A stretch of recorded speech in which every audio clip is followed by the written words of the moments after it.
Hello, welcome to the webinar for volunteer orientation for UK Games Expo. My name's Tessa Norris. I'm going to be acting as the independent adjudicator for UK Games Expo.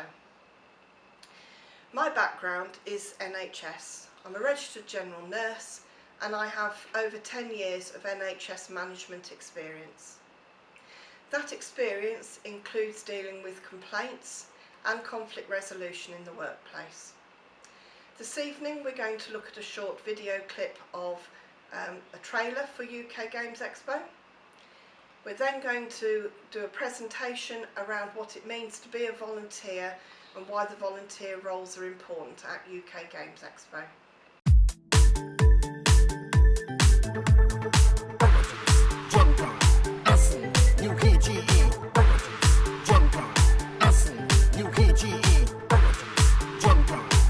Board game convention time! Almost time! Delighted! The tension got us all excited. I had to put my phone away. This will be an epic day. I just read on Board Game Geek, to see it all, you need a week. The excitement just increases with a list of new releases. Security is tough enough. Preview podcast in my ear. Games sold out, my biggest fear. Ready to be gaming hard. I forgot my credit card. Crap, I'm late. No, it's fine. Just in time to stand in line.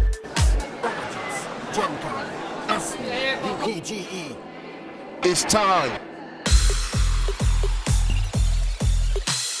My list of games to buy. Too long! Blocking of the aisle. Wrong! Drink a lot of water. Sanitize. Tonight, I'll meet up with the guys. I'm a judge, and I see all. I'm gonna catch them all. I'm playing tournaments all day. Laser Squad is here to stay. This here is the best game ever. We're trading kids. Oh, whatever. Make a list because, oh man, I am lost without a plan. It's all true, the fun and the hype. This is just a prototype. 1,000 copies sold, he claimed. I'm here to play some games. If transportation is an issue, bring an empty suitcase with you. At night, it's a compromise because I'm bunking with these three guys. This is not the final art. We're ready to kickstart! Kickstarter. Kickstarter. Kickstarter. We are there. We just passed 100. Yes, we did it! We are funded! It is over. Feel relaxed. In 2 weeks, we have the next.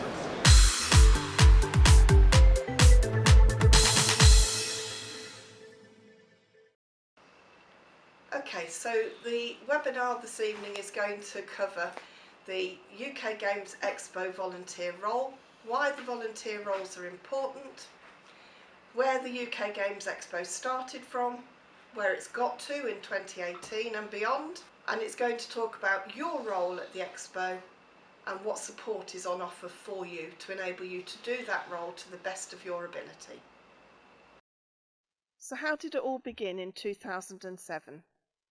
Let's hear from Richard Denning, one of the directors, in an interview that he did in 2016.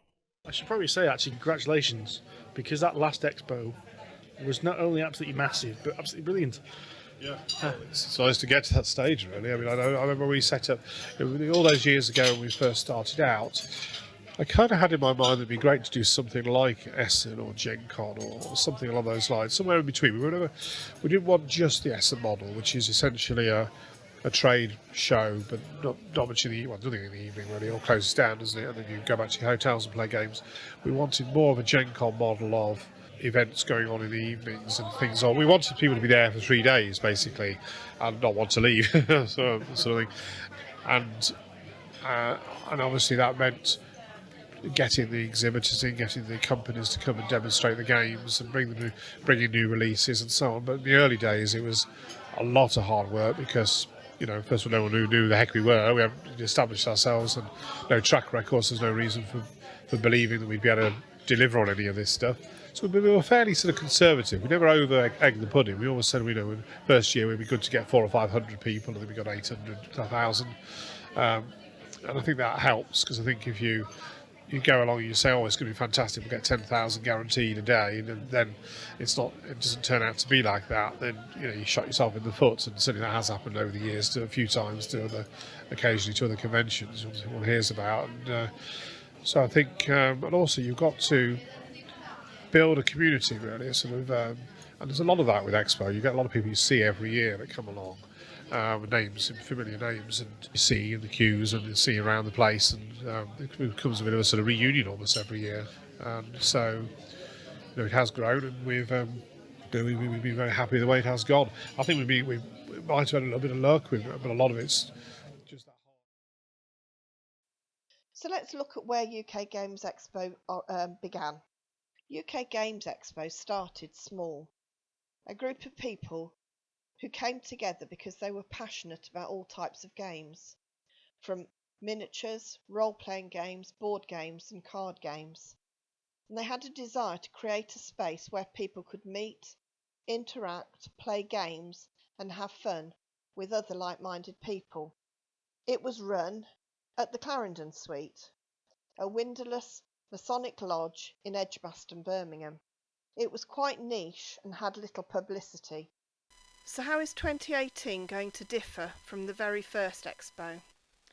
Well, now it is in halls 1 and 2 of the NEC as well as the Hilton Hotel. Planning has to be done throughout the whole year with 2 full-time and 2 part-time staff working on it.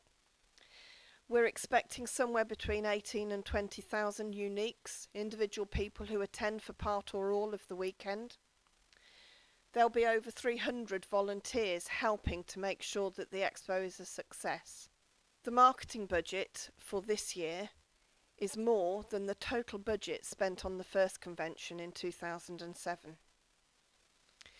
It's quite amazing to see the growth of what started out as a few people with a passion for a hobby and now a massive business, but a business with the same ethos that it started with, that it's a place where people can come together, have fun and play games. I've talked about the Expo being a business, and it is, it has to be. You can't run a convention the size that the Expo has become if it's not run as a business. But the thing that makes it a unique business is the fact that it's the people at the heart of it that really matter. The volunteers, the traders, the exhibitors, and those that attend are what makes it special and why it's important that it's run the way it is. So it is a very different business to almost any other business you'll encounter. At UK Games Expo, we believe that the volunteers make the Expo what it is. In 2012 at the Olympics, everyone said that they were one of the best Olympics in the last century. And one of the things that made them the best Olympics was the work of the volunteers, who became known as the games makers. Interviews, news articles and testimonies from the public said the games makers, or volunteers, made a massive contribution to their success. Here are some of the quotes from those who attended and the games makers themselves. I was there to ensure everyone I interacted with went away with an improved experience. They were everywhere to help, so good. They made the atmosphere fantastic. I was on my own, but never felt anxious as the game makers chatted to me whenever I went. The Games Expo has been using volunteers from the very beginning. They've always been a very important part of the show, and it's the volunteers that make the Expo what it is. There are a variety of volunteer roles at the Expo, and each one is equally important, although they differ considerably. The core volunteers in yellow shirts can be doing anything from physical heavy lifting to sat around waiting for something to happen, or be sat in the ticket booths doing ticketing for significant periods of time. The ambassadors, who wear blue shirts, also have a challenging role because they're customer facing. They're trying to interact with people that they don't know to ensure that everyone is feeling comfortable and having a good time and knows what they're doing. Team leaders have a responsibility to other volunteers, and that puts a different sort of pressure on them to try and ensure that they are doing their role to the best of their ability and ensuring that the volunteers are happy and confident in the roles they're undertaking. GMs also have a unique role in that they're having to do preparation before they even come to the Expo to make sure that the game that they're going to run is great and fun for everybody who takes part. There are a myriad of other roles as well. Exhibition services, the office that runs behind the scenes the whole of the expo weekend, shop and drop, bring and buy, the merchandising stand. With so many different roles, it would be very easy for individual volunteers to think their role doesn't matter, but it absolutely does. And that's partly why we're doing the volunteer orientation, to take this chance to say your role does matter, it will make a difference, and we want to thank you for that. With the Games Expo being as big as it is now, it's important that there's a structure so that you know where you fit in and who you can speak to if you've got a problem. If you look at the diagram on the screen, you'll see that at the top are Richard and Tony, who are the owners of the business. They're responsible for the planning and development of the expo and are responsible for how it runs on the weekend. They need help and support to do that, so there's a structure that sits below them. This is made up of floor managers with specific areas of responsibility. Below them there are team leaders and room captains, and then the volunteers. As a volunteer, if you need help or support, you simply need to know what to do next, where to go next, then you would go to your team leader. And it's important that you know who that team leader is. So when you're given your responsibilities for the expo, check out who the team leader's going to be and how you can contact them. If the issues that you're raising or their team leader's not around when you need help, then the floor managers would be the next port of call. And indeed, if the floor managers haven't got all the information they need or feel that a decision is beyond their responsibility, they would go to the directors. And that structure is there, working up and down throughout the expo to ensure help and support, information and advice is available at all times. And my role sits in the wings of all that, so that if there was an issue that needed to be independently reviewed, then I would do that. So why is that structure necessary? Well, inevitably, when you're running something the size of the expo, there will be problems and issues that occur over the weekend. The first examples I'm going to share with you are those where there are what I'd call customer complaints from an NHS point of view, where customers raise concerns or issues or do formally make a complaint. For example, if you're volunteering or as an ambassador, you might be approached by a customer who's trying to get into the hall but hasn't got their ticket, and they say they've lost it, they can't find it. You can respond quite easily to that by giving them some information, so you can advise them to go back to the ticket booth. At the ticket booth, the volunteers there will be able to check the validity of their saying that they've lost their ticket and whether they actually purchased one in the first place. And if they can see that that's true, then they can reissue the ticket to ensure that the customer is able to access the halls and enjoy their weekend.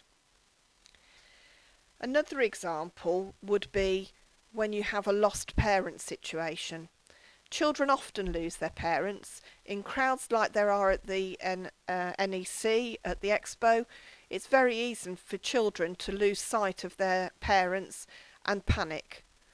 And if as a volunteer or as an ambassador you find a child that's unaccompanied and obviously distressed and not able to find their parent, then there is a process in place.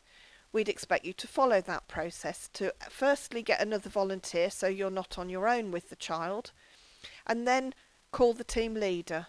And the team leader will contact the child protection officer, and we will make every effort to reunite the child with the lost parents. Often by the time the child's been found, a parent will be going to another person saying, "I've lost my child, what do I do about it?" Some of you may be wondering where you find the child protection policy. Go back to the volunteer policy as your starting point, and that will tell you where to find things. But if you can't find it, again, speak to your team leader and they'll point you in the right direction. It really is one of those important policies that you need to have read before you start as a volunteer. My third example would be where you encounter somebody who's angry, where they're being abusive, verbally, aggressive in their tone, their language, and even sometimes physically aggressive. The UK Games Expo does not tolerate violence or aggression towards other members of the paying customers, the exhibitors, or to you as volunteers. Just like the NHS, who has a no violence and abuse policy, that is the policy of the UK Games Expo. So if you're running a game, you're the GM, you have a table full of players, you don't want to spoil the game, but one of the players is becoming aggressive, it's clear they've had perhaps a bit too much to drink and are becoming really difficult to handle. Every room has a room captain. That room captain acts like the team leaders around the rest of the expo, and as a GM you can call on the room captain to help you deal with that person. And if the room captain can't manage it, then we can go through the whole of the structure. So the structure is team leader, floor manager, director. And if necessary, the directors can go outside of our own structure and call in additional help if needed. Although I don't think the police have ever been called to an instance, certainly the NEC staff, security staff have been brought in on occasion just to deal with things. We don't want you to go away from this thinking that there's going to be masses of issues, lots of aggressive people around, and that you're going to have a horrible time. The vast majority of the people that come to the expo have a fabulous time, behave really well to one another, and it's a great fun environment. But this structure is there to ensure that on those odd occasions when something goes wrong, when somebody's not happy, or there's an issue, a concern or a complaint, you have a structure around you to ensure that you are safe and that you can help those people that need help. So please feel confident that we're there to help you, because we want you to have a great time too. Over the weekend, something might occur. You might be asked by the team leader to do something that you feel uncomfortable about, either because it's not something you're knowledgeable of or is outside of your physical comfort zone. The first thing to do is talk to the team leader and explain how you feel and why you don't think you should be asked to do that role.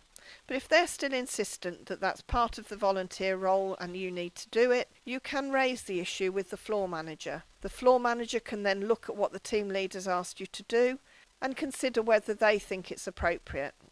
If they still think you should be able to do it but you're uncomfortable, you can ask them to raise it with the directors. The final point of call is for me, as the independent arbitrator, to look at the whole thing and decide whether it is or isn't appropriate for you to do it. At no point will you be made to do something that you don't feel you should be doing, but my role is to look at it and see what's appropriate. How can you be sure that I'll be independent? Well, for starters, I'm not being paid anything by Tony and Richard to do this role. I'm a volunteer like you. I have many years of NHS experience of dealing with customer complaints, staff complaints and issues, and have learnt how to look at an issue and see it from all aspects and identify what the core issue is. And I will work to my own personal integrity to ensure that everything is done fairly. So that's my promise to you as volunteers. If you have an issue that is escalated to me, I will look at it fairly and I will deal with it, and I will ensure that Tony and Richard take the appropriate actions. So all this planning's gone into place. We've got the volunteer policy. Everything should be working smoothly, no problems over the weekend. Unfortunately, frustrations do happen. I'm going to give you a few examples, things that have happened in the past and why they happen. Often volunteers think there's a better way of doing something. They have an idea, they can see what's going on and think we could just do it like this. And you may very well be right, it may be a better way of doing it. But what you have to understand is that there's a massive plan behind the expo now. And if something in that plan changes, and it does have to be a flexible and fluid plan, it will have a repercussion and a set of consequences that you may not have thought about. But let me give you a few examples of how an idea from a volunteer has been put into place at subsequent expos. The volunteer policy itself has been written by volunteers to help other volunteers understand the processes. The shop and drop came up as a suggestion from a volunteer, and it's proved very effective. The fact that we now have street names and stand numbers, both were ideas from volunteers. They're really good examples of how you can make a difference for next year and the year after's expos, but your idea this year may be too late to be implemented. But don't worry about it, just tell us and we'll think about it for next time. Another frustration is that there can be a lot of downtime. You may have volunteered to do something, but it's not actually needed at the moment, and you're asked to stand down and wait to be told what to do next. That can be frustrating, particularly if you're somebody who likes to be busy and occupied. But take the opportunity, have a rest, refresh yourself, have a drink, something to eat, and wait. The Expo has to overstaff volunteers, because if they don't, when a crisis occurs and volunteers are needed, there's nobody to call on. The very fact that we have excess volunteers at times just means that we have less crises. So use your downtime, rest, refresh, be ready for the next onslaught, because you will be needed again very soon. Sometimes you're asked to do things that then turn out to be unnecessary or unwanted. An example of this was when Street Scoff were going to use text messages to take food to people on gaming tables, and we decided that there needed to be numbers on those tables to help Street Scoff identify where to take the food. Tony asked somebody to print all those table numbers to prepare them to take them over to put on the tables. During an intervening period of time, Tony went to speak to Street Scoff and they said, actually, nobody's texting us, it's not necessary. And Tony went back to tell the volunteer that the printing they'd done wasn't required. They weren't happy, they'd wasted their time. But that's the reality of the Expo, things change, it's fluid. And sometimes you're asked to do things that then become unnecessary or are overridden. Don't worry about it and don't feel that your efforts weren't appreciated. They were. It's just the output that's not required. People do get it wrong. The Expo is run by people and sometimes things go wrong. So be magnanimous about it and just accept that somebody's made a mistake and move on. Finally, we're really aware that some of the jobs are boring and repetitive. They are vital to the way the Games Expo works. But it's also important that any boredom doesn't show. Again, let me give you an example. We know one of the boring roles is standing at the front entrance to the halls in the NEC, checking people's tickets and lanyards. It's very repetitive. And yes, when you've seen several hundred people go past and you've checked their lanyards, and you might feel bored and frustrated. But let me invite you to do something. Let me invite you to treat every one of those customers that comes past you as if it's your first one, and give them something to take into the hall. Give them the gift of a smile from you, and they will go into the hall feeling positive and happy at the way they've been welcomed into this event, and that will set the tone for the whole of their day. So give them a gift of a smile, and actually smiling will make you feel happier too. And when you're bored, just shake yourself off and treat it as if it's your first time with the first customer again.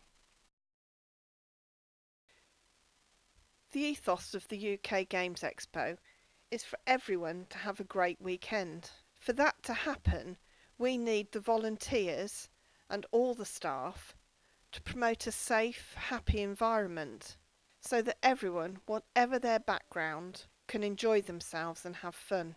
In the NHS, we look at 9 protected characteristics. That can include the cultural background, religion, colour, race, age, sexual orientation. The list goes on, but the reality is, it's when people are made to feel different in a negative way. At the Expo, we believe that the behaviour you walk past is the behaviour you accept. Would you be happy with your mother, your daughter, your son, to be spoken to or treated in the way you've just observed? If the answer is no, then something's probably wrong. So what can you do about it? We go back to that structure. I'll give you an example. At the NEC, a volunteer overheard one of the NEC security staff speaking in a very disparaging way about a cosplayer. It was hurtful and unkind. Fortunately, the cosplayer themselves didn't hear. The volunteer could have ignored it and walked away, but they felt they couldn't, that it needed to be addressed. So they spoke to the team leader, who in turn spoke to the floor manager. It was escalated to Tony, and Tony then spoke to the NEC head of operations. The result was that the NEC security staff were spoken to and given a warning. Perhaps even more importantly, they were removed from working at the Expo and taken to a different part of the NEC to work, because the Expo will not accept that sort of behaviour. If you wouldn't like it to be done to you or your family, don't accept it on behalf of other volunteers or indeed paying customers. So remember, the behaviour you walk past is the behaviour you accept. If it's unacceptable, do something about it.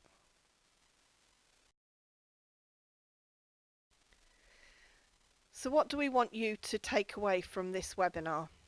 The most important thing before you even come to the Expo is that you've read the volunteer policy. And when you've read the volunteer policy, read it again. It's not a long document, but it is really helpful for you to know what's expected of you, what you can expect of the UK Games Expo, and the important detail of things that we've just skimmed over in this webinar. We want you to remember the values of the organisation, and we want those values to be the lived experience of everybody who's there for the weekend, from the staff, the customers, the exhibitors and the volunteers. We'll support you all the way. The structure's there, the people are there, so don't let things get in the way of you having a good time. All we ask is that you turn up, have a smile on your face, undertake the role that you've been given to the best of your ability, and that you enjoy yourselves, because if you're enjoying yourself, the people around you will enjoy themselves too. And finally, a massive, massive thank you. The UK Games Expo would not be the same.